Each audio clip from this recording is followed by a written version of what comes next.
Hello, everyone. This is Tom Fox back again for another episode of the award-winning podcast. Today, we're absolutely thrilled to have with us Trey Atkission. Trey, welcome, and thank you so much for taking the time to visit with us today. Thank you for having me. It's an honor to be here with you guys. Trey, I think it's correct to say you are a Kerrville boy. Yes. So we moved to Kerrville in 1996. So graduated from Tybee in 2002. Prior to that, it was Uvalde. Okay. Yeah. Where'd you go to college? Went to college at Baylor. I studied accounting, and this is kind of counter degrees, if you will, accounting and professional selling.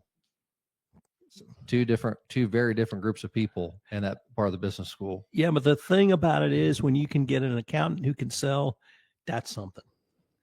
That's true. Yeah.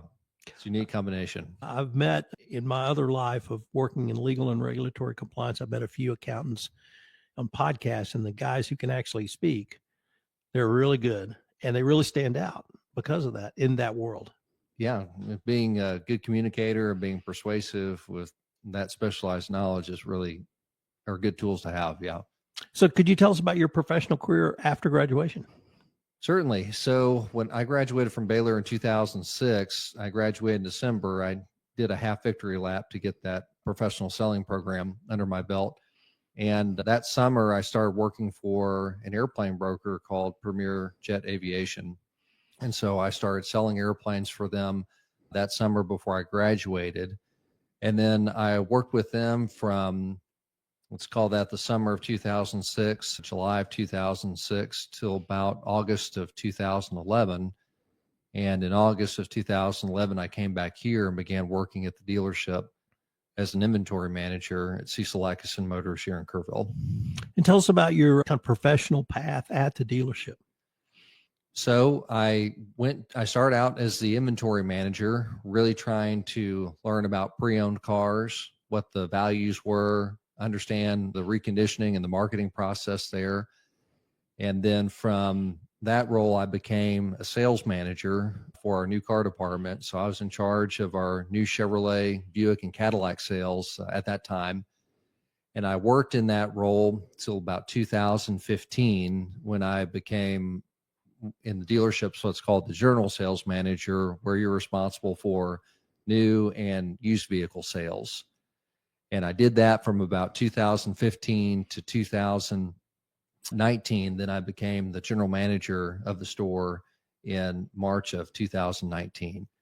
And that's the role that I occupy to this day. We have multiple locations in Southwest Texas. I mainly spend 90% of my time here, but I also do get out to our Ford stores in Hondo and Del Rio, and we have a Dodge Chrysler Jeep store in Burnett, which I also visit, help them with their sales operations from time to time. I've never had the opportunity to visit with someone in your business from a small town. Okay. And I grew up in a small town, and the men whose names were on those stores were icons in the local community. Oh, sure. Yeah. And so I really want to explore that part of it with you. It's in many ways an opportunity, but also a responsibility. Everyone knows you.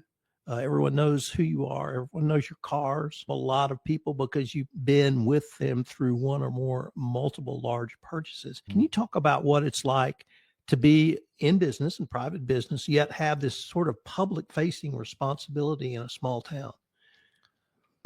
There's never a dull moment, I can assure you of that. It's always fun. Our mission really at the dealership is to enrich our customers' lives and help make their dreams come true, whether that is celebrating a significant achievement in their life, like a milestone for retirement and treating themselves to a new vehicle, or solving their transportation needs as their families grow up and change. You have a customer that you have that relationship with, and then that man or woman eventually gets married and they have a family and they transition through different vehicle types. And so that's always been fun and exciting for me, being to help those people through that journey, and then also help them navigate transactions that are very complex, because you're talking about the simultaneous acquisition of a new asset and disposition of the previous one and the financing and everything else that goes along with that. And so I enjoy helping people navigate that road and navigate that journey. And it's also new because you meet people, and in particular in an area like Kerrville, I always say meet lots of people. And one of the first questions that I typically will ask of someone if I haven't met them before is, "Are you from here originally?" And particularly as I get more time here, I find that most people are not from Kerrville originally. And so if you're from the area originally, that's kind of a rare thing. And that most people are in Kerrville because they want to be in Kerrville.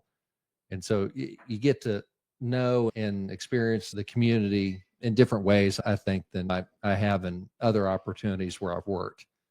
And so it's always interesting. I like people. I like getting to know them. And so that's a very fun aspect of it as well. Beyond yourself and your responsibility, I also see those dealers as having a community, obviously a presence, but also a responsibility, all the way from maybe sponsoring a little league team to being there for high school, to being there for other educational events, supporting the town in many different ways. What's the institution of Cecil Atkinson Motors in Kerrville? So one of our core values is community, and we serve that and just through a variety of different ways. I'm really a second generation Rotarian as a member of the Kerrville Rotary Club. My dad was as well and was president of our club in 2002 to 2003. And then for us, it's very important to support the community that supports us. We're all here together in this wonderful place that we live. And so you hit the nail on the head. It can be anything from sponsoring soccer teams and youth baseball teams through our own initiatives or through our partnership with General Motors for youth baseball, the Chevrolet Youth Baseball program, to helping raise money for charity events like Kill Country Charity Ball, which we're a very big supporter of, and then also other institutions like the Peterson Health Center here in town. So it really, in supporting that goal of community, which means we're from here, we live here, and we support not only the local charitable organizations, but also we support each other, where we want to sell cars to local people, and then we also want to do business with people locally ourselves. I came from Houston, moved here in 21, and one of my observations was there was a large amount of public business support for the local government, and I'm going to call that public-private partnership. Would that be your observation as well? Yes, I would agree with that. And I saw, obviously, people like Andrew and Gil on committees, but I also saw a lot of involvement in task force and other things where the community would bring in business leaders who might have opinions they could give, and business leaders who are interested in helping Kerrville move, I think, to 2050 and beyond. Right. Yeah, and I agree with that. I was asked to serve on the Kerrville Airport Board previously, and I did that from 2019 to about 2024. And aviation is something that's very near and dear to me as a hobby and something I enjoy doing. It was an honor to lend that expertise back to help the airport in Kerrville, which is owned by the city and the county, navigate some growth and expansion plans, because it's a very important asset to our community. One of the ongoing conversations I hear is about bringing workers to Kerrville, whether it's for the hospital, whether it's for James Avery Jewelry, whether it's for HEB. How are you going to house them? Where are they going to live? What's a living wage? What's a wage appropriate for Kerrville? Does that sort of conversation filter down to the level of business of Cecil Atkinson Motors as well? It does. It does. From time to time, we get involved in conversations like that. And of course, that's very important to us for the vitality of the community and continued growth of our area as well. Hopefully the cement factory is still on track to open here. Were you involved in that in any way? To turn over to your Rotary service now. Okay. You mentioned that your father is a Rotarian, but had also been the club president here in Kerrville. When did you join, and what drove you to join Rotary Club of Kerrville? So I became a member of the Rotary Club of Kerrville in January of 2013, and I started to attend meetings more regularly with my dad in the fall of 2012. And it was just a great way to get out and meet more people in our community, but also learn about what Rotary and what Rotary does. And that was just something that after that exposure that I decided that I wanted to be a part of, and a way to give back and support our community, but also to meet more people and become more connected in our community and feel like you're a part of something that's bigger than yourself. So those were some of the main draws to Rotary and why I joined back then. Maybe up until the past couple of years, what were 2 or 3 of the things, either projects you were involved in or things you enjoyed doing most with Rotary? I enjoy the service projects that we do at Rotary, and then I enjoy the main event fundraising that we do at Rotary. Most recently, as you come up through the leadership ranks in Rotary, our main fundraiser is something that falls directly under your purview. You kind of become responsible for that. But previously, I was on a committee for that, and I enjoyed that. I enjoyed that very much. And so those just some examples of things that I've been involved with at Rotary. And I think it was 3 years ago, I believe you went onto the leadership track. Was that experience like up until July 1? That was it. It was a great experience. I was asked by other people in the leadership of our Rotary Club if I would consider that, and we went out to lunch, and I consulted with a couple of fellow members who had kind of been there and done that. Because one thing that's very important to me is I don't want to ever outkick my coverage. In other words, get involved in something that I really can't give it the commitment it requires and deserves. And so after realizing that I could make that work and it would just be a great way to become more involved in the leadership of our club, I jumped at the chance. And you start out as a secretary, and and then you just go through these progressing responsibilities as you move up to become president-elect and president. And then you just get to learn about the club and what Rotary does in a way that is different than just being a member who regularly attends meetings and participates in club activities at the member level. So it's been a fun journey. So on July 1, 2025, you were invested as president, and your father put that pin on you. Uh-huh. And I could see your father face, I could see your back. Mm-hmm.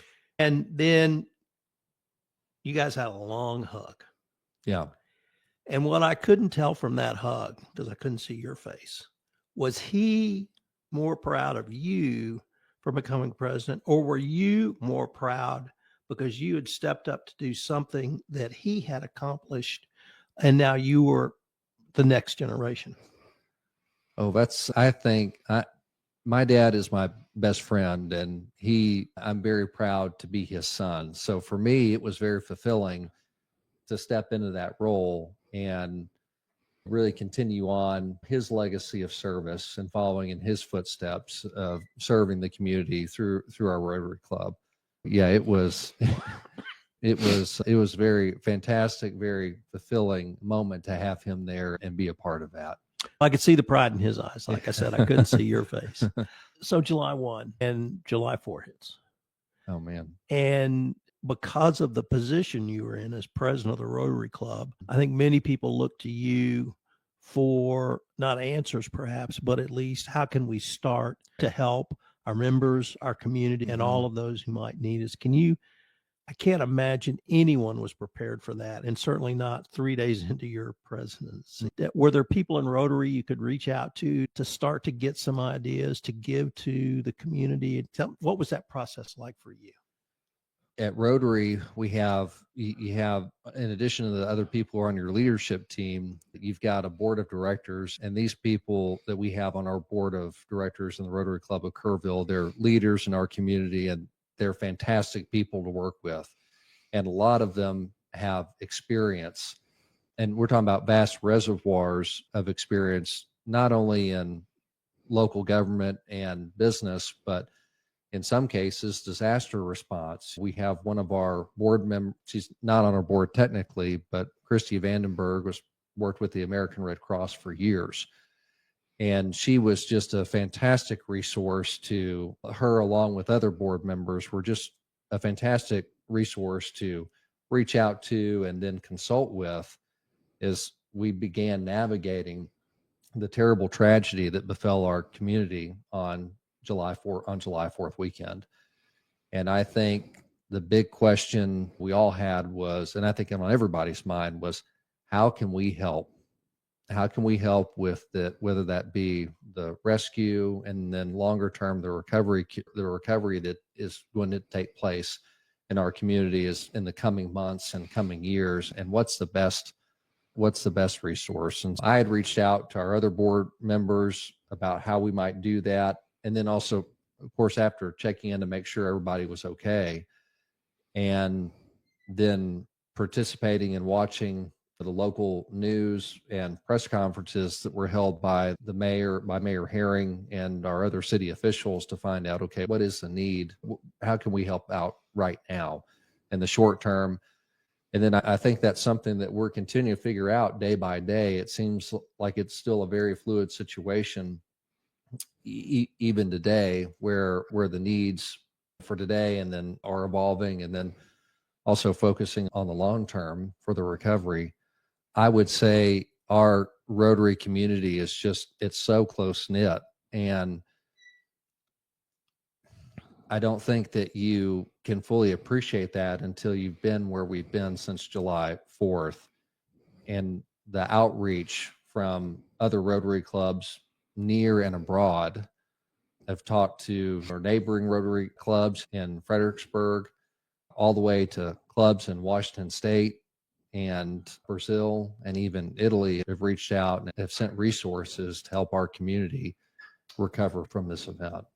So it really has been amazing to see that in action.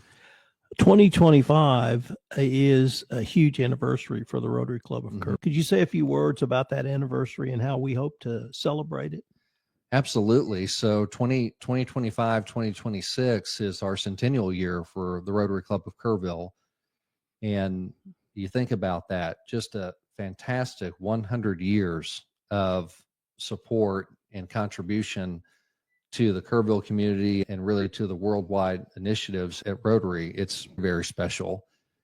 And we've got a couple of initiatives that we're working on as gifts back to the community, but also to celebrate the Rotary Club and make sure that we know that people in our community know what the Rotary Club is. And so we're working on a couple of projects down at Guardian Plaza, and then also and I'm drawing the Hill Country, I think it's a Heritage Center, which is down here on Water Street to commemorate that. So we're raising funds through donations, not only to support what we do locally, but those two projects this year. And so it's a very exciting time in Rotary. And I think one of the, for me is, it's interesting, since the events of July 4th, people are seeing and hearing that Rotary is involved in supporting our community. A question I'm often asked, even by people I know, is what is Rotary and what does it really do in 10 words or less? And so I think that is something as a club that, we have to continue to consider and get the word out so that people know as we come into our centennial year. Trey, what would you say to the young professional in Kerrville, maybe in their 20s, maybe in their 30s, maybe someone who's trying to develop his own business as an entrepreneur? They should join Rotary at that age. I think Rotary is just a fantastic way to, especially if you're new to the area, to get involved in supporting your local community if Rotary is that avenue for you, and also to get plugged in and to get connected with other professionals in your community. It's a fantastic networking opportunity for meeting people in your community and meeting your peers and other leaders in your community. And then also it just has some fantastic ways to give back and help support our initiatives locally, and then the initiatives of Rotary abroad.